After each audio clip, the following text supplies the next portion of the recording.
Hey everyone, welcome back. Hope you're having a fantastic day so far. So during President Trump's campaign, he made a huge promise to all beneficiaries of Social Security that he would help keep more money in their pockets, therefore resulting in a big increase for all Social Security beneficiaries.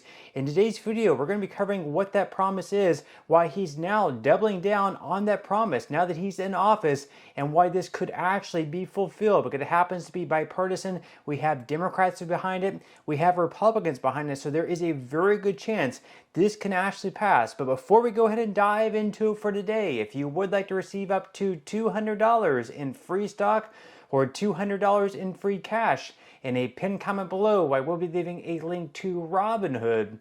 All you have to do is once you click on that link is just sign up for a free account and then simply link your bank account. You do not even have to make an opening deposit. At that point in time, Robinhood will be sending you one free stock worth all the way up to $200. And if you really just have the cash, all you have to do is once you receive the free stock is just sell it for what it's worth and then transfer the cash value right back to your bank account. Okay, so diving right into it for today. So whenever Trump was running for president against Joe Biden, and then of course Biden dropped out and Kamala Harris replaced him, whenever he was running during his campaign, he made a huge promise to all Social Security beneficiaries that he was going to protect the program. He was not going to make any cuts benefit-wise to the program, and he was also not going to be raising the full retirement age. And on top of that, he was also going to make it better by keeping more money in the pockets of all Social Security beneficiaries, therefore resulting in a big Social Security increase. In today's video, we're going to be covering the numbers. How much of an increase would this be? What needs to happen for this to pass? In my opinion, a very strong chance of this passing. We will be covering why. So according to Think Advisor, bill to end taxes on Social Security benefits is back. So we are going to be covering who is leading charge in this bill. Once again, why there is a very strong chance of it passing, and Donald Trump is really pushing for this to happen. This is one of his campaign promises, something that he definitely wants to make good on. So according to Think Advisor, legislation has been reintroduced that would repeal the inclusion of Social Security benefits in gross income. The bill, the Senior Citizens Tax Elimination Act, H.R. 1040, was reintroduced on February 6th by Representative Thomas Massie. Now, before 1984, Social Security benefits were exempt from the federal income tax. Congress then enacted legislation to tax a portion of those benefits, with the share of gradually increasing as a person's income rose above a specified income threshold. That is what Massie said in a statement. So before 1984, any benefits that you received, Social Security wise, could not be taxed.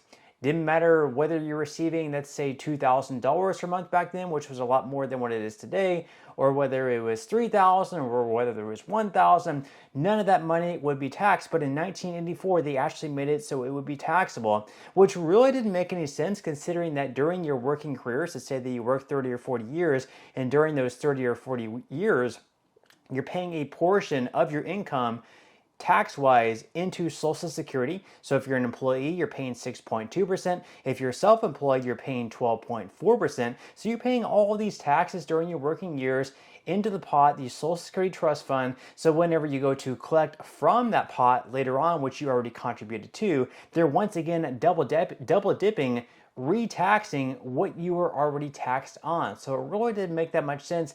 That's why we have Thomas Massie, Trump, and many lawmakers in Washington trying to repeal the tax at the federal level on Social Security benefits. Now, the article here goes on to say that although seniors have already paid tax on their Social Security contributions via the payroll tax, they are still required to list these benefits as taxable income on their tax returns.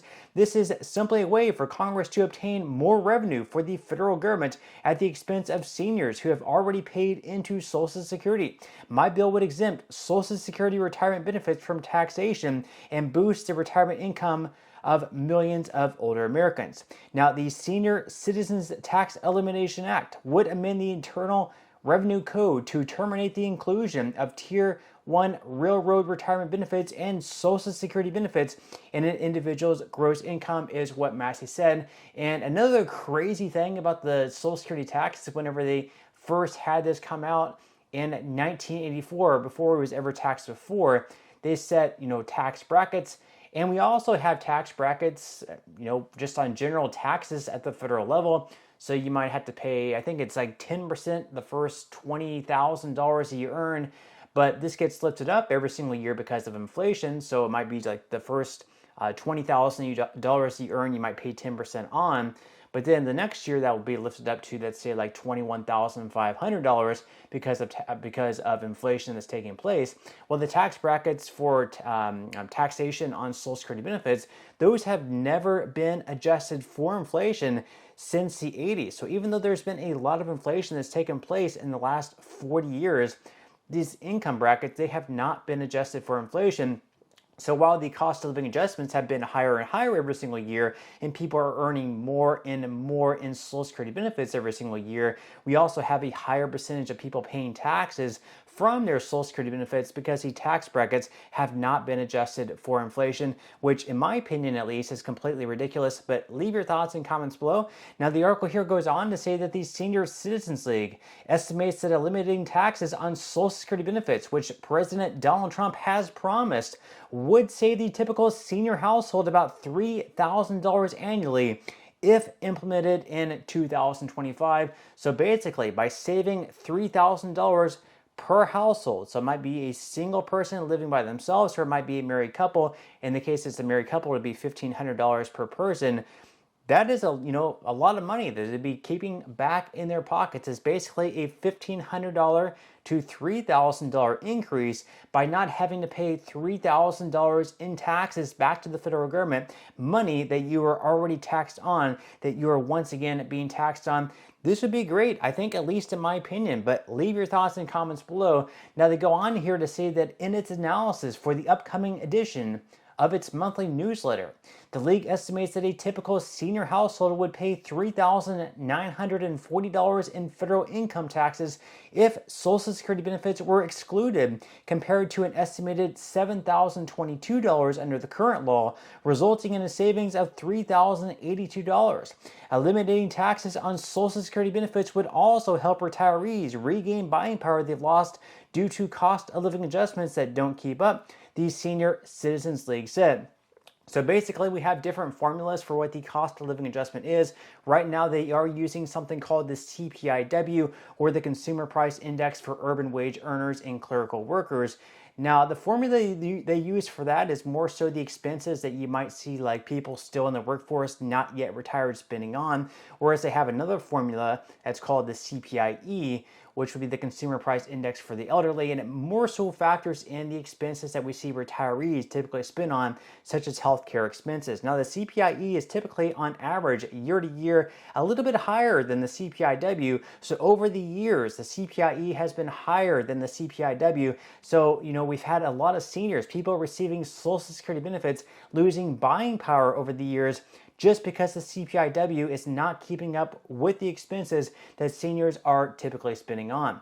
Now, we can see here that on John Larson's website, he is actually a Democrat in the House as well, and he's also advocating for removing the taxation at the federal level on Social Security benefits. We also have a lot of Democrats behind this idea as well. Now, they do have differences on how they would match this up. Republicans would not really offset the loss in tax revenue from this, whereas Democrats want to tax those earning above $250,000 or $400,000 per year to sort of offset the tax loss, because the taxes on Social Security beneficiaries, that money is going back into the trust fund. So if they no longer have that tax on Social Security beneficiaries, they're going to have less money flowing into the trust fund, which means that the insolvency date is also going to speed up as well. Now, if you look up on the screen here, we can see the official bill from Thomas Massie, the Senior Citizens Tax Elimination Act. Right now, it already has 32 co-sponsors, so it is off to a great start. Now, the downside is on the left lower hand corner of your screen, you will see that all 32 co-sponsors happen to be Republicans. We don't have any Democrats yet backing this specific bill. Now, in the House, they can get away with passing a bill with only Republican support, and it would be able to clear the House. However, in the Senate, they would need at least 7 Democrats supporting the bill, because in the Senate, they do need at least 60 votes. Out of the 100 senators, we have 53 Republicans. So if all 53 Republicans vote in favor of the bill, they would need to have at least 7 Democrats in addition to the 53 Republicans to reach that 60 vote threshold in order to get this bill to pass in the Senate. But with that said, leave your thoughts and comments below. Is this a bill you would like to see pass? Would you benefit by having to no longer pay taxes into the federal government on your Social Security benefits? Leave your thoughts and comments below. But that's all we have for today's video, and I will see you in the next one.